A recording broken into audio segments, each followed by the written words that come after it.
almost quiet for so long that I didn't upload any videos to this channel. Of course, itong video na ito is hindi po siya related from the Linux. But uh, since we are in uh, the the era of AI right now, so we're going to upload on topic of automations. Okay, so what you see right now on um uh, my desktop right now, my screen right now is an NNN. So dalawa po yung gagamitin natin na tools for the AI is the Go High Level. Of course, probably I'm going to create two videos, part two on this, on how this workflow uh, works. So very simple na siya, guys. Since this system is creating a sourcing, so meron sana tong part na we're going to use Perplexity for us to sourcing a candidate. So ito po yung very useful for the mga HR or any staffing agency na naghahanap ng mga candidates. So, hindi natin siya topic dito. Discuss ang topic na yun regarding sa Perplexity.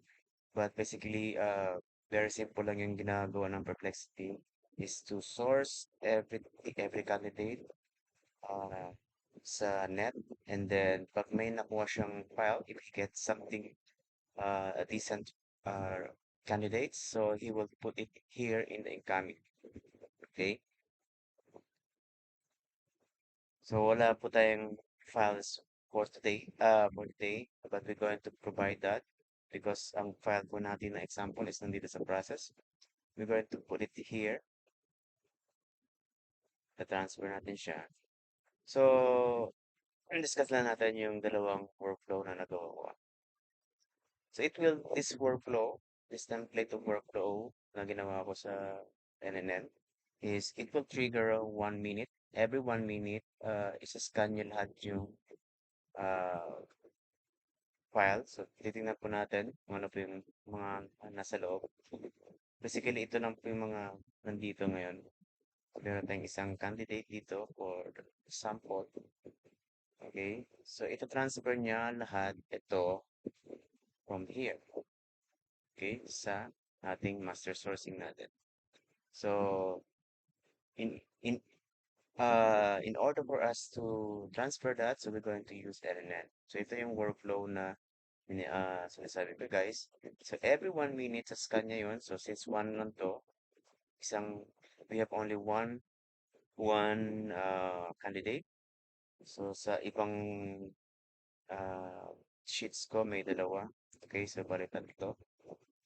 Okay. So sa scan niya yan, every time makikita niya. So dapat dito muna tayo sa first. Sa importing. Okay. Importing na CSV or sheets to master tracker. So, transfer niya dito. So, every 1 minute din, ang pag-trigger niya. And then, scan niya yung file, which is nasa drive ko. And then, i-loop niya. So, gagamit tayo ng loop dito because ilang record yung meron doon. So, assuming may meron tayong mga isang daan. So we're going to loop every one record and put it to the uh, in our sheets natin. So kukunin niyo yung files and then maglalagay tayo ng isang set of value here and then append yung ating record na dito.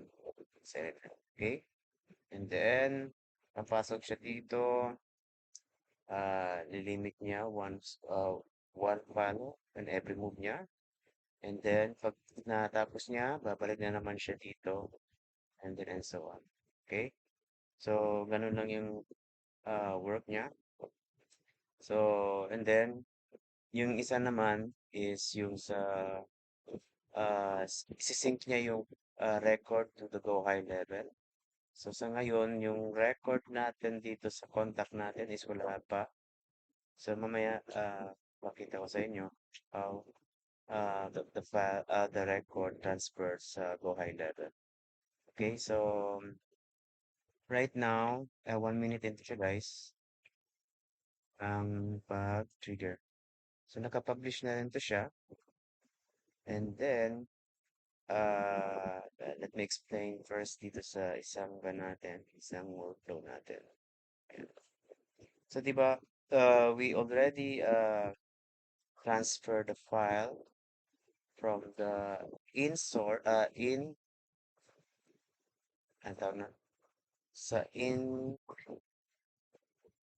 incoming candidate at ilalagay niya sa yung mga files yung mga record doon from there and then transfer niya sa master sourcing. Okay? So dito is since na-record na niya lahat ng uh, candidate here sa ating NNN master sourcing and then ah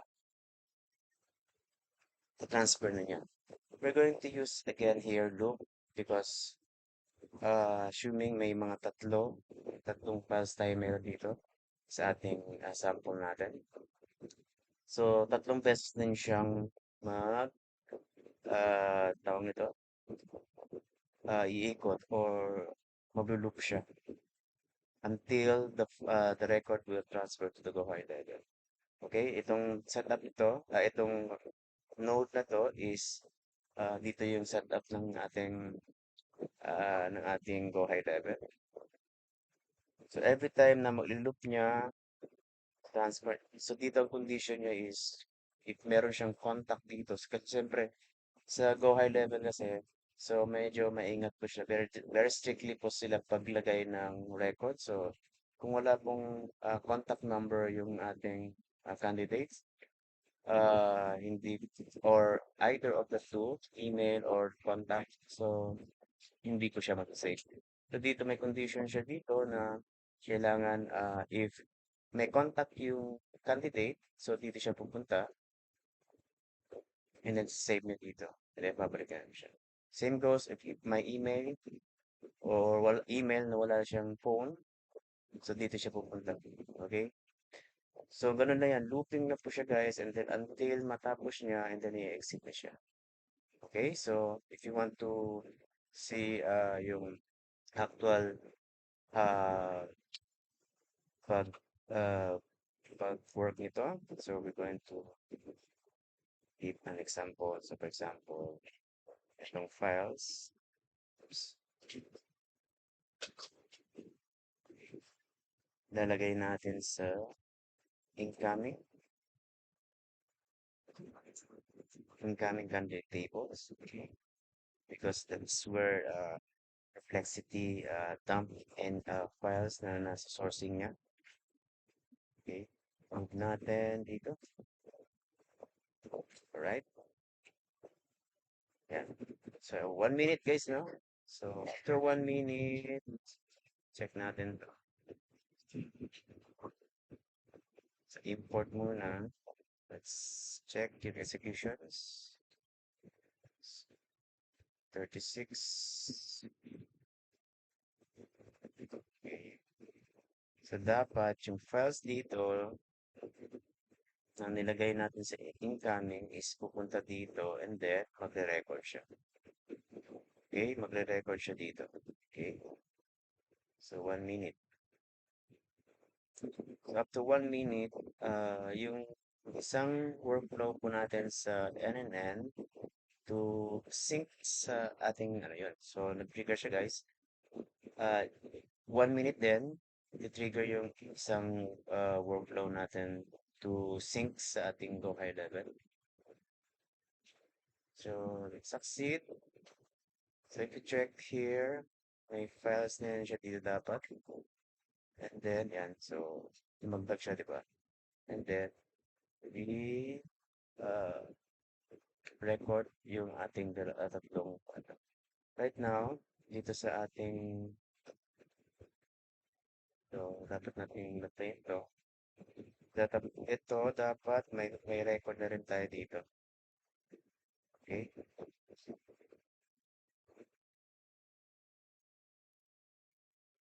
1 minute din siya guys eh. So, malamang nag-run na rin to yung pag-sync niya ng record to the to high level.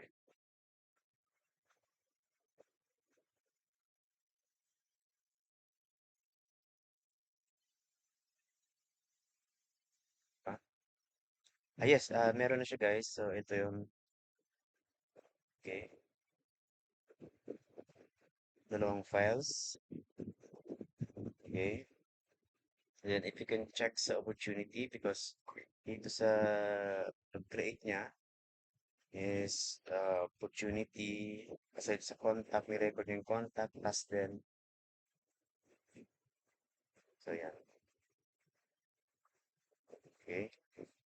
Tatlong files yun siya. Yung isa is maybe hindi niya nilagay because kulang ng files. Kulang ng informations. Okay? Ayan.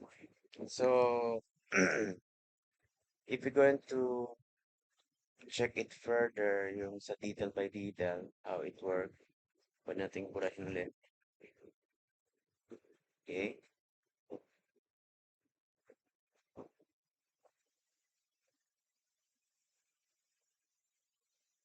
Burahin natin yung files dito.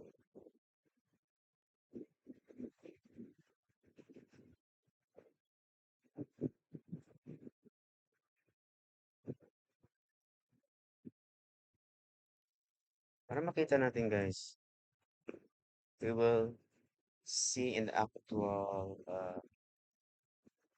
how it how it's work. For example, we're going to put again the files. Okay, wait lang. Kailangan nakaka na tayo. Okay, so dito muna sa import para makita natin yung ano nangyari. Uh, Transfer natin sa incoming candidates. Right? And then, execute natin. Yan. Okay. So, meron siyang isang item, isang record, and then loop naman siya. Scan na naman niya. So, pangalawa na.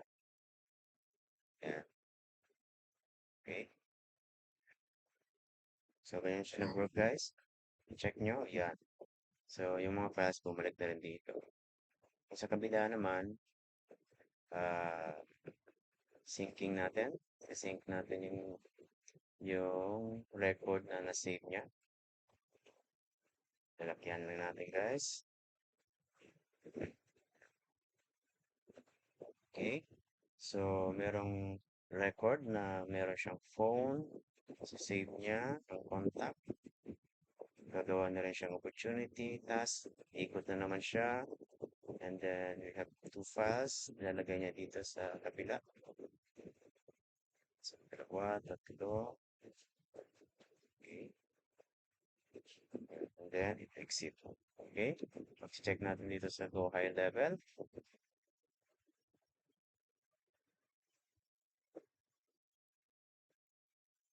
Yan. So, may dalawa tayo. Anim and similar. Okay. So, yan lang guys. So, very simple na ang ating workflow niyan. So, probably I can also share this template for the end and end, how it works. And I guess I'll see you again sa next na video natin and how sa go high level din tayo guys. How meron akong ginawang workflow to call a candidate by using Synflow. Yeah. Okay, so that would be it. And if you are not subscribed yet, so you can also subscribe to my channel. I know na hindi po masyadong active dito, but I try my best to put another videos from time to time. So yeah, that's it. God bless.